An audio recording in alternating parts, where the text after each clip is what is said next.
Hi guys, welcome to Creek Chat with Nilesh. India Zimbabwe fourth T20 international ఈరోజు same హరారేలో అదే గ్రౌండ్లో జరగబోతుంది. మరి ఈ మ్యాచ్ విషయంలో ఇండియా స్ట్రాటజీ ఎలా ఉండాలి? ప్రాబ్లం ఎక్కడ వస్తుందంటే టీంలో 4 ఓపెనర్స్ ఉన్నారు, వాళ్ళకే ఎక్కువ బ్యాటింగ్ ఛాన్సెస్ వస్తాయి. శుభ్మన్ గిల్, జైస్వాల్, అభిషేక్ అండ్ రుతురాజ్. మిగతా వాళ్ళకి సరిగ్గా బ్యాటింగ్ రావట్లేదు. మరి ఈ టీం అందరినీ మనం ప్రయత్నించాలి, అందరికీ అవకాశం రావాలి. ఇంకా లాస్ట్ మ్యాచ్ ఒకటి మిగిలి ఉంది, మొత్తం 2 మ్యాచెస్ మిగిలి ఉన్నాయి సిరీస్లో. మరి మిగతా వాళ్ళ సంగతి ఏంటి? ఎందుకంటే నెక్స్ట్ ఈ నెలాఖరులో శ్రీలంకలో మనం మళ్ళీ 3 T20s ఆడబోతున్నాం. కానీ అక్కడకి వచ్చేసరికి టీంలో మార్పులు తప్పవు. ఎందుకంటే world cup heroes Hardik Pandya, Rishabh Pant, Axar Patel లాంటి వాళ్ళు టీంలో చేరే అవకాశం ఉంది. సో ఈ టీంలో ఆడిన వాళ్ళు కొంతమందిని పక్కన పెట్టక తప్పని పరిస్థితి ఉంటుంది. వాళ్ళకి సరిగ్గా అవకాశం ఇవ్వకుండా పక్కన పెడితే ఇప్పుడు take the case of Riyan Parag 2 మ్యాచ్లు ఆడాడు.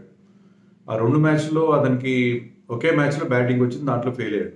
సో దాన్ని బట్టి అతన్ని పక్కన పెట్టడం ఎంతవరకు ఫెయిర్ అవుతుంది? ఒకే ఒక ఇన్నింగ్స్ అవకాశం, బౌలింగ్ ఒక్క ఓవర్ వేసాడు, ఓవర్ బాగానే వేసాడు, 5 runs ఇచ్చాడు. సో అతనికి పూర్తిగా అతను టెస్ట్ చేసిన పరిస్థితి లేదు. సంజు శాంసన్ కోర్స్ లేట్గా జాయిన్ అయిన టీంతో లాస్ట్ మ్యాచ్లో ఈ ప్లేడ్ ఓన్లీ ఒక 5-6 balls మాత్రం ఆడే అవకాశం వచ్చింది, ఎక్కువ బ్యాటింగ్ రాలేదు అతనికి. So Sanju Samson he's become a puzzle. డొమెస్టిక్లో అంత బాగా ఆడతాడు, ఐపీఎల్ అంత బాగా ఆడతాడు, ఇంటర్నేషనల్ క్రికెట్లో ఎందుకు ఆడట్లేదు? ఆడాలంటే లాంగ్ రన్ ఇవ్వాలి కదా. లాంగ్ రన్ ఇవ్వాలంటే బ్యాటింగ్ రావాలి. లాస్ట్లో ఫ్యూ బాల్స్ ఆడి అతన్ని జడ్జ్ చేయడం కరెక్ట్ కాదు కదా. So he should get a decent run in the middle. అతనికి ఎక్కువ గేమ్ టైం కావాలి సంజు శాంసన్. కానీ వాషింగ్టన్ సుందర్ బ్యాటింగ్ ఒక్క మ్యాచ్లో బ్యాటింగ్ చేశాడు, బాగానే చేశాడు. టఫ్ సిచ్యుయేషన్లో ఆల్మోస్ట్ ఇండియాని గెలిపించడం కోసం అంత ప్రయత్నం చేశాడు. బట్ అతను కూడా కొంచెం లాంగ్ రన్ రావాలి. అతను ఆల్రౌండ్ ఎబిలిటీ మనకు తెలియదు. Bowling has done very well. ఈ సిరీస్లో ఇప్పటికే 6 వికెట్లను తీశాడు. It's looking very good with the ball. బ్యాటింగ్లో కూడా అతన్ని ఆల్రౌండర్గా అతని ఎబిలిటీని టెస్ట్ చేయాల్సిన అవసరం. రింకు సింగ్ ఆఫ్ కోర్స్ ఒకటే మ్యాచ్ అవకాశం వచ్చింది, చాలా చక్కగా 2 మ్యాచ్లో అవకాశం వచ్చి 2 కూడా అతను వీనో ఒక మ్యాచ్లో ఫెయిల్, ఒక మ్యాచ్లో బ్యాటెడ్ వెరీ వెల్. సో వీళ్ళందరికీ ఛాన్స్ రావాలి. ఎందుకంటే మనకి ప్రాబ్లం ఏమైందంటే మనం ఓపెనర్స్ ఇప్పుడు ఏ టీంలో అయినా, ఐపీఎల్ టీమ్స్లో ఏ టీంలో అయినా వాళ్ళు బాగా ఆడుతున్నారంటే వాళ్ళని తీసుకెళ్ళి ఓపెనింగ్లోనో టాప్ ఆర్డర్లోనో పెడతారు. మీరు take the classic case of KL Rahul wanted to bat in the middle order in this years IPL. ఎందుకంటే అతనికి T20 ఇండియన్ టీంలో ఛాన్స్ రావాలంటే మిడిల్ ఆర్డర్లో తన టాలెంట్ ప్రూవ్ చేసుకోవాలి. బట్ టీమ్ రిక్వైర్మెంట్ కోసం అతను ఓపెనింగే చేయాల్సి వచ్చింది. అందరూ ఇప్పుడు మెయిన్ ప్లేయర్స్ అందరూ కూడా ఎవరైతే బాగా ఆడుతున్నారో వాళ్ళని టాప్ ఆర్డర్లో 1, 2, 3లో ఆడిస్తారు ఐపీఎల్ టీంలో. వీళ్ళే మనకు దొరుకుతున్నారు. Those who can play well in the middle order like Rinku Singh, Shashank Singh, ఇలాంటి వాళ్ళు మనకి అరుదుగా దొరుకుతున్నారు. ఎక్కువ మంది టాప్ ఆర్డర్ ప్లేయర్స్ దొరుకుతున్నారు. టాప్ ఆర్డర్ ప్లేయర్స్ మీరు వాళ్ళనే సెలెక్ట్ చేసి వాళ్ళనే మీరు ఇండియాకి ఆడిస్తే వాళ్ళు అదే స్టైల్లో ఆడుతున్నారు. మనకి మిడిల్ ఆర్డర్లో ఆడగల వాళ్ళు, ఫినిషింగ్ చేయగల వాళ్ళు, వాళ్ళని అంటే ఏ రోల్లో ఎవరు ఆడగలుగుతారు? తిలక్ వర్మ ఉన్నాడు, రింకు సింగ్ ఉన్నాడు, శశాంక్ సింగ్ ఉన్నాడు, అశుతోష్ శర్మ, ఇలాంటి వాళ్ళు వీళ్ళని ఎంకరేజ్ చేయాలి. Because they can play lower down the order. ఎక్కడైనా ఆడగలరు. 4, 5, 6, 7 ఇలాంటి ప్లేస్లలో ఆడగల ప్లేయర్స్ని వాళ్ళని గ్రూమ్ చేయాలి. ఓపెనర్స్కి మనకి బోల్డ్ అంత ఛాయిస్ ఉంది, బోల్డ్ అంతమంది రెడీగా ఒక ప్లేస్ అనుకుంటే 1కి కానీ 2 కానీ 3 కానీ టాప్ 3 పొజిషన్స్కి దాదాపు 10-12 మంది లైన్లో ఉన్నారు. కానీ ఈ మిగతా ప్లేసెస్కి సరైన ప్లేయర్స్ లేరు. వాళ్ళకి లాంగ్ రన్ ఇవ్వండి, వాళ్ళని ఆడించండి. కానీ అది జరగట్లేదు. అది ఇక్కడ వచ్చిన ప్రాబ్లం. సో మరి ఈసారి నేను అనుకోవడం టీంలో పెద్దగా మార్పులు ఉండే అవకాశం నాకు కనబడట్లేదు. బట్ మార్పులు ఉన్నా లేకపోయినా బ్యాటింగ్ ఆర్డర్ మార్చాను. Shubman Gill batted in all 3 matches and he had a half century in the last match. అతనికి ఎందుకు మళ్ళీ ఆడాల్సిన అవసరం ఉంది? అతను ఓపెనింగ్ చేయకుండా యశస్వి అండ్ అభిషేక్ శర్మ ఈ కాంబినేషన్ అలా ఉంటుంది.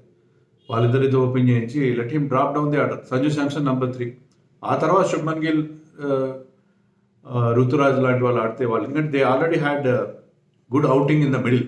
వాళ్ళు decent amount of deliveries face చేశారు, బ్యాట్ చేశారు, they made some scores. So వీళ్ళకి అవకాశం ఇవ్వండి.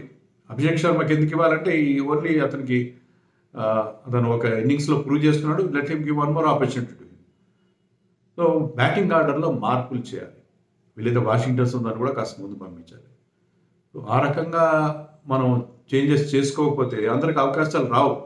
ఈ 5 మ్యాచ్ల సిరీస్లో మనం కేవలం ఒక 3-4కే లాంగ్ రన్ ఇచ్చినట్టు అవుతుంది. సంజు శాంసన్ కానీ రియాన్ పరాగ్ కానీ వాళ్ళకి సఫిషియంట్ నెంబర్ ఆఫ్ ఆపర్చునిటీస్ రాకపోతే చాలా ఇబ్బంది అవుతుంది. లాస్ట్ మ్యాచ్లో ఇండియన్ టీంకి ఇంకొక ప్రాబ్లం కనిపించింది ఏంటంటే ఆ 5th బౌలర్ స్లాట్ అనేది కొంచెం ప్రాబ్లం అవుతుంది when you're going with part timers. Last మ్యాచ్లో అభిషేక్ శర్మ, శివం దుబే బౌలింగ్ వేశారు. They went for lot of runs. India పూర్తిగా పట్టు బిగించింది. 5 వికెట్లు తొందరగా పడిన తర్వాత మన మిగతా వాళ్ళని కూడా తొందరగా వచ్చారు. కానీ they were allowed to drift. So match was allowed to drift. వాళ్ళ చేతి నుంచి జారిపోయింది మ్యాచ్ కూడా ఆ స్టేజ్లో. అండ్ జింబాబ్వే లాస్ట్లో కాస్త మనకి యాంగ్షియస్ మూమెంట్స్ ఇచ్చింది. ఎందుకంటే 5th బౌలర్స్ వీళ్ళిద్దరు కలిసి 4 ఓవర్స్లో 50 రన్స్ ఇచ్చేసారు. సో ఈ 5th బౌలర్ స్లాట్ విషయంలో కాస్త రన్స్ లీక్ అవుతుంది. ఈవెన్ సెకండ్ T20లో కూడా ఫస్ట్ T20 పూర్తిగా బ్యాటింగ్కి ఏమాత్రం అనుకూలంగా లేని బౌలర్ ఫ్రెండ్లీ పిచ్ కాబట్టి అక్కడ బాగానే ప్రాబ్లం ఏం కాలేదు. కానీ సెకండ్ మ్యాచ్లో ఏమైందంటే అక్కడ కూడా రన్స్ లీక్ అయ్యి 41 రన్స్ వచ్చాయి 4 ఓవర్స్లో between Abhishek and Riyan Parag. So అందుకని ఇంకొక ఎక్స్ట్రా బౌలర్ని ఆడించాలా అనే విషయం ఆలోచించాలి. లేదంటే రియాన్ పరాగ్ బాగానే బౌలింగ్ వేస్తున్నాడు. Spinners been doing well. స్పిన్నర్స్కి ఆ పిచ్లో ఎలాంటి పెద్ద హెల్ప్ లేదు. కానీ మన స్పిన్నర్స్ బిష్నోయ్ కానీ వాషింగ్టన్ కానీ they are bowling really well. So Riyan Parag తీసుకొస్తే బాగానే ఉంటుంది. ఎవరి ప్లేస్లో తీసుకురావాలి? I don't have any idea. ఎవరిని డ్రాప్ చేయాలో నాకైతే నేనే చెప్పలేను. Team has to take that call. Riyan పరాగ్ని తీసుకురావాలి. లేదా తుషార్ దేశ్పాండేని ఆడించాలి. అతనికి ఛాన్స్ రాలేదు. తుషార్ దేశ్పాండే కూడా టీంలో ఉన్నాడు. మరి బౌలర్స్ని రొటేట్ చేస్తాం ఫాస్ట్ బౌలర్స్ అని శుభ్మన్ గిల్ కూడా అన్నాడు. మరి తుషార్ని తీసుకొస్తారా, రియాన్ పరాగ్ని తీసుకొస్తారా, ఎవరిని డ్రాప్ చేస్తారో నాకు తెలియదు. మొత్తం మీద అందరికీ ఛాన్స్ ఇచ్చేలా చూడాలి. సంజు అండ్ రియాన్ లాంటి వాళ్ళకి, రియాన్ పరాగ్ లాంటి వాళ్ళకి బ్యాటింగ్ రావాలి. డీసెంట్ నెంబర్ ఆఫ్ డెలివరీస్ వాళ్ళు ఫేస్ చేసే అవకాశం కలగాలి. అది మనకి ఉన్న రిక్వైర్మెంట్. అది సిరీస్ గెలుస్తామా ఎడతామా? ఈ మ్యాచ్ గెలిస్తే సిరీస్ గెలుస్తాము. ఈ మ్యాచ్లో జింబాబ్వే గెలిస్తే రేపు జరగబోయే డిసైడర్ అండ్ మ్యాచ్ డిసైడర్ అవుతుంది. ఇంట్రెస్టింగ్ ఉంటుంది సండే. బట్ స్టిల్ మనం మ్యాచ్ గెలిచామా ఓడేమనుకుంటే ఎంతమందికి అవకాశాలు వచ్చాయి, ఎంతమంది బ్యాటింగ్ చేయగలిగారని ముఖ్యం. దానికోసం బ్యాటింగ్ ఆర్డర్లో మార్పులు చేయాలి. మీరు టీంలో మార్పులు చేయకండి, బ్యాటింగ్ ఆర్డర్లో మార్పు చేయండి. 5th బౌలర్ని విషయంలో, ఆ స్లాట్ విషయంలో ఏం చేయాలి, ఎలా మనం దాన్ని ఒక డిఫరెంట్గా మనం దాన్ని 5th బౌలర్ విషయంలో ఉన్న ఇబ్బందిని అభిషేక్ కానీ శివం దూబే కూడా దాని medium pace is going for lot of runs. దీని నుంచి ఎలా మనం బయటపడాలనేది చూడాలి. మరి బౌలర్స్ రొటేట్ చేస్తే ఆవేష్ ఖాన్ 3 మ్యాచ్లు ఆడాడు కాబట్టి అతని ప్లేస్లో తుషార్ని తీసుకొస్తారా? Avesh Khan has been our best fast bowler. Because ఖలీల్కి 2 మ్యాచ్లు అవకాశం ఇచ్చారు. ఖలీల్ అంత ఇంప్రెసివ్గా లేడు. బహుశా ఖలీల్ ప్లేస్లో తుషార్కి అవకాశం ఇవ్వచ్చు, లేకపోతే ముఖేష్ అని తీసుకొస్తారు. ముఖేష్ వాజ్ ఇంప్రెసివ్, బట్ ఆ రొటేషన్ వల్ల అతన్ని పక్కన పెట్టారు. మరి ఆ బౌలింగ్లో అయితే ఆ మార్పులు జరుగుతాయి. బ్యాటింగ్లో మార్పులు జరగకపోవచ్చు, కానీ బ్యాటింగ్ ఆర్డర్లో మార్పులు జరగాలని అనుకుంటున్నాను. జింబాబ్వే టీం వాళ్ళు చేయాల్సిన వాళ్ళు ఏంటంటే ఫీల్డింగ్ బాగా చేయాలి. 2 మ్యాచ్ల్లో కూడా ఫీల్డింగ్ దారుణంగా చేశారు. 2 మ్యాచ్ల్లో కలిపి మోర్ దెన్ 6 క్యాచ్లు డ్రాప్ చేశారు. గ్రౌండ్ ఫీల్డింగ్ కూడా దారుణంగా ఉంది. సో ఫీల్డింగ్ బాగా చేయాలి. బ్యాటింగ్లో వాళ్ళకి టాప్ ఆర్డర్లో ప్రతిసారి ప్రాబ్లం ఉంది. కొంత బ్రయన్ బెన్నెట్ లాంటి వాళ్ళు బాగానే స్టార్ట్ చేస్తున్నారు, కానీ అది క్యామియో ఇన్నింగ్స్ మాత్రం ఆడుతున్నాడు అతను. సో వాళ్ళకి బ్యాటింగ్ ఇంప్రూవ్ చేసుకోవాల్సిన అవసరం ఉంది, ఫీల్డింగ్ ఇంప్రూవ్ చేసుకోవాలి. Bowling they are doing very well. బౌలింగ్లో వాళ్ళకి పెద్దగా సమస్యలు లేవు except second match. I think వాళ్ళు కూడా they have to pull up their socks. ఒక మంచి కాంపిటేటివ్ మ్యాచ్ చూస్తామని ఆశిద్దాం. పర్టికులర్లీ మనకి ఏంటంటే బ్యాటింగ్ మిగతా వాళ్ళకి రావాలి. సంజు శాంసన్కి లాంగ్ రన్ రావాలి. రియాన్ పరాగ్ ఆడితే రియాన్ పరాగ్కి లాంగ్ రన్ రావాలి. వాషింగ్టన్ సుందర్, రింకు సింగ్ వీళ్ళని మనం చూడాలి. ఎందుకంటే రుతురాజ్ 2 మంచి ఇన్నింగ్స్ ఆడాడు, శుభ్మన్ గిల్ ఒక మంచి ఇన్నింగ్స్ ఆడాడు, అభిషేక్ శర్మ ఒక సెంచరీని చేశాడు. మిగతా వాళ్ళు కూడా they should have a decent. Even Yashasvi Jaiswal కూడా he has to prove himself on outside subcontinental wicket. మనకి ఇలాంటి టఫ్ వికెట్స్ మీద ఎలా ఆడగలడు అనేది అతను కూడా ప్రూవ్ చేసుకోవాలి. He was impressive in the first match. So ఈసారి కూడా మరి అతను ఆ క్యామియో ఇన్నింగ్స్ ఆడతాడా, లాంగర్ ఇన్నింగ్స్ ఆడతాడా అనేది కూడా మనం చూడాలి. So I'm looking forward to see Abhishek and Jaiswal opening in this match. Let us hope.